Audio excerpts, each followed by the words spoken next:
Buat kalian yang mempunyai permasalahan ketika melakukan ibadah dengan istri kalian, kami dari Al Asrar mempunyai solusi yang membuat kalian menjadi suami yang idaman. Agar istri kalian tentunya nempel terus. Nah, ini nih solusinya. Ada kopi dari Al Asran, Lanang Jagat dan juga Lanang Godek untuk suami dan juga kopi Liberica untuk istrinya. Kopi dari Al Asran ini 100% kopi murni, kopi alami, kopi herbal tanpa ada efek samping sama sekali karena tidak ada bahan kimia dan juga pengawetnya. Bagi yang penasaran bisa langsung dicek di kolom komentar di bawah ini ya. Bismillahirrahmanirrahim. Assalamualaikum warahmatullahi wabarakatuh. Bismillah walhamdulillah wassalatu wassalamu ala rasulillah. Para jamaah Al Asran rahimakumullah, yang mudah-mudahan setiap saat waktunya kita selalu berada di dalam rahmatnya Allah. Amin ya Allah ya rabbal alamin. Kali ini Teteh masih ingin mengkaji akan kajian fikih. Ya, kajian fikih ini sangat wajib sekali kita ketahui ya, karena kan kita kesehariannya tidak lepas dari ibadah-ibadah, apalagi fikih yang kali ini yang akan Teteh bahas itu mengenai ya keseharian di dalam kita beribadah. Kali ini Teteh membawa referensinya sih banyak sih ya. Ada beberapa referensi kitab yang udah Teteh sengaja kumpulkan. Cuman untuk bagian dasarnya ini adalah di dalam kitab Fathul Qarib. Oke. Apa nih yang ingin dibahas kali ini? Apa itu sebab-sebab apakah sih kita harus mewajibkan untuk melakukan mandi besar? Loh, Teh ini kan pernah kan dikaji ya sama Teteh ya. Di pembahasan sebelumnya pernah diterangkan tentang hal-hal yang mewajibkan tentang mandi besar. Iya, Teteh masih ingat banget. Di pembahasan dulu sebelumnya pernah menerangkan, tetapi yang referensi dibawakan itu adalah di dalam kitab Kasyifatus Saja. Kali ini yang dibawa referensi di dalam kitab Fathul Qarib dan ada sedikit perbedaan, dan juga insya Allah nanti ke depannya di beberapa menit selanjutnya akan disambungkan dengan beberapa pertanyaan-pertanyaan ataupun permasalahan-permasalahan yang berhubungan dengan yang mewajibkan kita untuk melakukan mandi besar. Jadi barangkali ya kalau misalkan kalian belum dengar ya coba dengarkan saja. Seperti itu ya.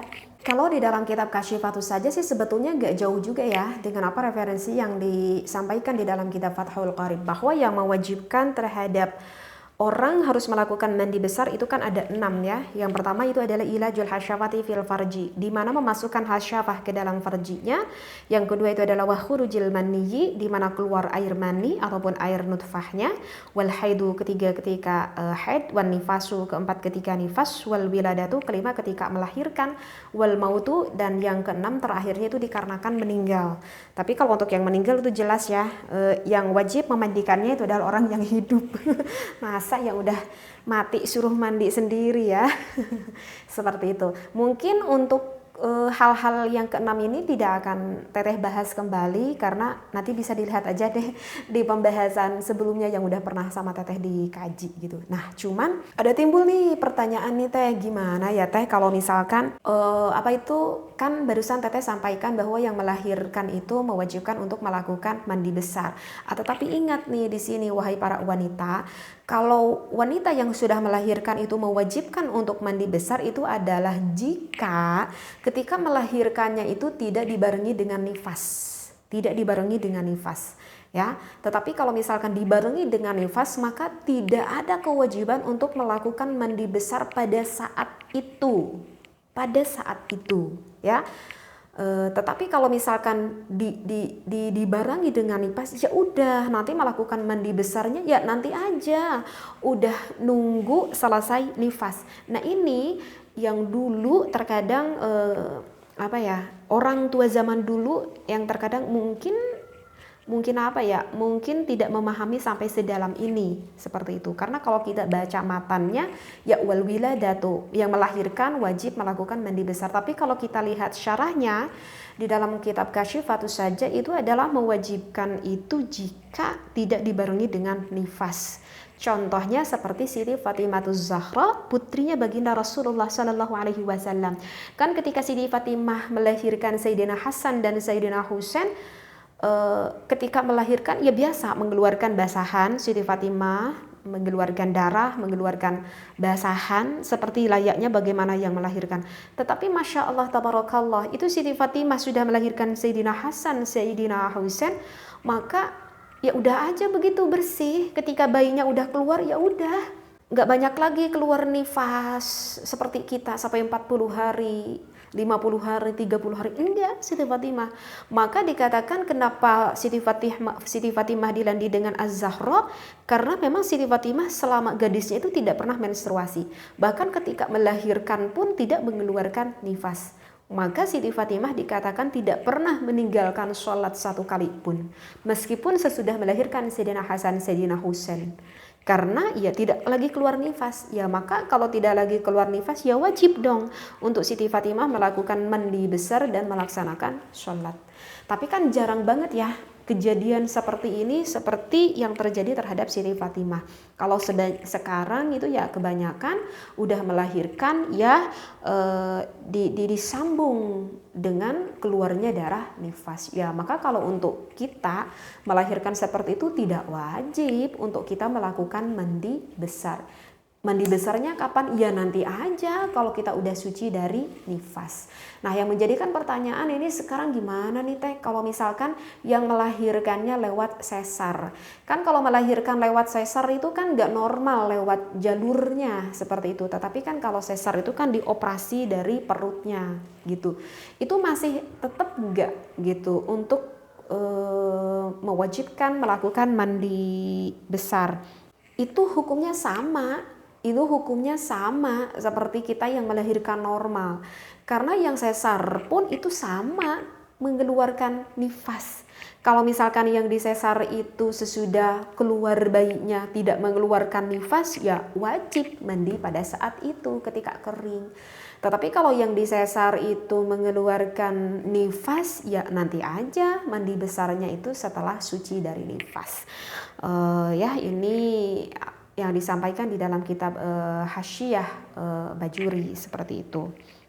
Nah kemudian gimana nih Teh kalau misalkan sekarang ada timbul lagi nih pertanyaan. Nah gimana Teh kalau misalkan ada seseorang wanita yang melahirkannya kembar, tapi dia itu nggak tahu kalau dia itu akan melahirkannya kembar. Misalkan ya karena wanita ini misalkan tinggalnya di kampung, misalkan jauh ke dokter, jauh ke bidan, sehingga ketika mengandungnya itu nggak pernah dicek gitu ya, nggak pernah di USG, sehingga dia tidak tahu kalau dia itu akan melahirkan kembar seperti itu. Nah misalkan udah nih keluar bayi yang pertama gitu, nah ternyata nggak mengeluarkan nifas, misalkan sesudah melahirkan bayi nggak mengeluarkan darah, kayak bersih aja gitu misalkan, dan ini udah masuk waktunya sholat misalkan, kata ini wanita aku mau mandi besar aja karena ini udah ditunggu beberapa menit misalkan Bu Bidan, ternyata aku gak mengeluarkan darah, aku pengen sholat, aku pengen mandi besar aja kata ini wanita. Ya silahkan wanita ini mandi besar dan melaksanakan sholat. Tahu-tahu setengah jam selanjutnya misalkan melahirkan kembali anak yang kedua seperti itu. Nah yang menjadikan pertanyaan, apakah jika ketika melahirkan anak yang kedua itu misalkan tidak dibarengi kembali dengan darah nifas, apakah masih tetap wajib melakukan lagi mandi besar atau tidak? Kan tadi udah mandi gitu. Maka di dalam ini kitab Kasyifatus saja, maka itu mewajibkan harus melakukan mandi lagi. Meskipun sebelumnya wanita ini barusan sudah melakukan mandi besar, karena kan ini wiladah lagi, melahirkan lagi yang kedua kalinya. Jadi ini tuh hukumnya sama seperti wanita yang keguguran seperti itu ya. Jadi wanita yang keguguran pun mau kegugurannya umur berapa bulan aja, mau masih 1 bulan, mau 2 bulan, mau yang udah 6 bulan, itu sama mewajibkan bagi wanita tersebut untuk melakukan mandi besar ya. Jadi kalau misalkan dilihat di dalam kitab Hasyiah Bujairami, jadi misalkan ini wanita yang kegugurannya itu meskipun masih sifatnya alaqah. Alaqah itu apa? Alaqah itu masih sifatnya seperti darah kental gitu. Jadi kan Masya Allah tabarakallah ya. Jadi dari air sperma itu berubah menjadi darah kental gitu. Kalau di dalam bahasa Al-Qur'annya itu kan dikatakan dengan alaqah, ataupun misalkan ya paling itu masih berumur berapa, itu paling masih berumur 1 bulanan kandungannya, ataupun misalkan yang sudah berupa mudghah. Kalau mudghah itu adalah yang sudah berubah menjadi daging. Itu biasanya yang sudah menincak kepada umur 4 bulan. Kalau udah berumur 4 bulan itu udah jadi daging. Itu umur 4 bulan yang berubah menjadi daging. Nah di sana kan Allah memberikan roh. Meskipun ini mudghah itu yang udah berubah jadi daging itu belum jelas. Apakah ini nanti jenisnya laki-laki atau perempuan itu belum tampak jelas gitu ya. Karena teteh sendiri juga pernah lihat yang itu di saudara saya tuh dulu tuh, teteh masih kecil itu, bibi saya itu keguguran, Masya Allah masih berumur kira-kira 5 bulan, ini segenggam tangan segini tuh bentuknya. Nah teteh pernah lihat sendiri gitu, ini segenggam tangan gitu bentuknya, udah ada kepalanya, udah ada 2 tangannya, 2 kakinya, tapi jenis kelaminnya tuh belum terlihat. Udah ada jari tapi jarinya belum sempurna, masih agak gimana juga ya, kayak berit gitu ya. Udah ada sih mata, hidung, tapi belum jelas banget gitu. Tapi udah ada keluar kedua tangan dan kedua kakinya. Itu saudara teteh ketika umur berapa? 5 bulanan lah seperti itu.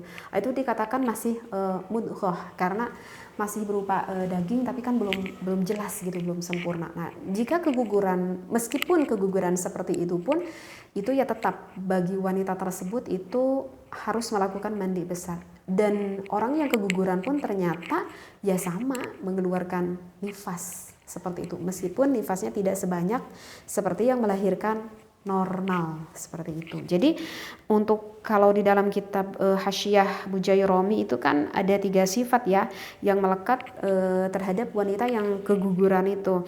Yang pertama, yang keguguran itu ya tetap sama membatalkan puasa kalau misalkan kegugurannya itu ketika bulan Ramadan ataupun sedang melakukan puasa qadha ataupun sedang melakukan puasa sunnah ya, ketika melahirkan udah gugur puasanya, batal puasanya. Kemudian yang keduanya kewajiban untuk melakukan mandi besar. Kalau dibarengi nifas ya mandi besarnya nanti. Kemudian yang ketiganya itu adalah dan darah yang keluar daging ataupun masih gumpalan darah itu, maka itu dikatakan sesudahnya itu yaitu jelas dikatakan darahnya adalah darah nifas seperti itu ya. Ini misalkan nih ada yang bertanya tentang hal ini.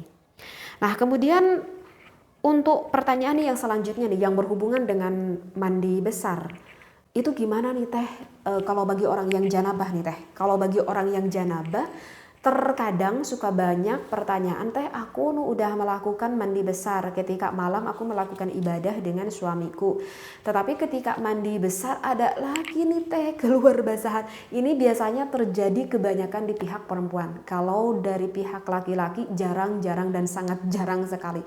Tetapi yang mengalami banyak kasus ini adalah seorang wanita ya. Kenapa banyak kasus kejadian pada seorang wanita itu? Maaf banget ya, itu kan dikarenakan suaminya itu menumpahkan air nutfahnya di tempat area milik wanita. Makanya suka sering ada kasus kejadian di wanita menumpahkan lagi air nutfah. Nah, jika aku sudah melakukan mandi besar keluar lagi air nutfahnya, itu aku harus wajib mandi lagi enggak ya? Nah, itu jawabnya banyak sekali hukumnya, Nah, begini nih. Yang pertama, misalkan ini baik laki-laki, baik perempuan hukumnya sama. Misalkan ada seorang suami dan juga laki-laki ketika melakukan ibadah, maka kan mewajibkan untuk melakukan mandi besar. Jika wanita dan laki-laki ini tidak sempat tidur, dengar ya, tidak sempat tidur mungkin siang hari, dan juga tidak sempat pipis. Oke, ini menjadikan suatu rujukan hukum, tidak sempat tidur, tidak sempat pipis. Mungkin melakukannya siang hari dan sangat tergesa-gesa sekali karena mau pergi misalkan, atau karena mau kerja gitu. Sampai-sampai ketika mandi pun kok nggak sempet pipis, itu kan jarang banget ya kalau kita mandi nggak pipis. Biasanya kalau mandi kita biasanya pipis. Ini mah andaikan ketika mandinya itu tidak sempet pipis bagi laki-laki dan perempuan tersebut. Oke, mandilah dia dengan rusuh gitunya, mandi kayak rusuh. Misalkan mau mau pergi gitu ya. Nah, kemudian ketika udah pakai pakaian, bahkan sempat sholat, kok udah beres sholat ada lagi keluar air nutfah. Nah, maka itu hukumnya bagi laki-laki dan perempuan tersebut wajib melakukan mandi besar lagi. Dikarenakan apa alasannya? Dikarenakan tidak sempat tidur dan juga tidak sempat pipis. Tetapi kalau laki-laki dan perempuan ini ketika sempat tertidur atau salah satunya sempat pipis ketika melakukan mandi besar, maka ketika keluarnya lagi itu tidak mewajibkan untuk melakukan mandi besar, tetapi hanya membatalkan terhadap wudhu saja. Nah, kenapa bisa seperti itu, kok beda dan dapat mempengaruhi antara pipis dan tidak pipis terhadap suatu hukum? Karena di dalam kitab Fathul Mu'in bahwa kalau kita melakukan mandi besar dari hadas janabah itu disunnahkan untuk kita pipis, karena dikarenakan pipis itu akan menyempurnakan, mengeluarkan sisa-sisa air nutfah yang ada di area milik laki-laki dan juga di area milik perempuan. Itu sunnah. Makanya di dalam hukumnya juga itu perbedaannya seperti itu ya. Kemudian kenapa tidur? Karena kalau tidur biasanya itu akan mengeluarkan dengan dirinya sendiri. Ketika wanita tertidur, gak sempat ke kamar mandi, saking ngantuknya langsung tertidur, biasanya itu akan mengeluarkan dengan dirinya sendiri. Seperti itu. Maka hukumnya berbeda. Kemudian yang keduanya itu adalah jika ketika udah beres nih mandi besarnya suami istri tersebut, keluar lagi, jika keluarnya itu mengeluarkannya itu ada rasa syahwat lagi, ketika keluarnya maka itu jelas wajib melakukan kembali mandi besar, karena dikhawatirkan itu adalah dikarenakan ada rangsangan syahwat lagi, itu kemungkinan air mani yang baru. Tetapi kalau misalkan keluar dengan sendirinya, tidak ada rasa syahwat sama sekali, maka tidak mewajibkan untuk melakukan mandi besar lagi. Itu hanya membatalkan terhadap wudhu saja. Seperti itu ya, insya Allah ya, bisa dipahami. Ini wabil khusus nih bagi pasangan suami dan juga istri seperti itu. Jadi ya begitu deh mungkin ya. Apalagi nih yang dibahas ya, itu mungkinlah yang berkaitan dengan hal-hal yang mewajibkan terhadap mandi besar ya, karena kalau yang lebih perincinya sudah dibahas kan di video teteh sebelumnya, nanti bisa dicari aja. Baik, mungkin segini dulu. Wallahu a'lam. Wassalamualaikum warahmatullahi wabarakatuh.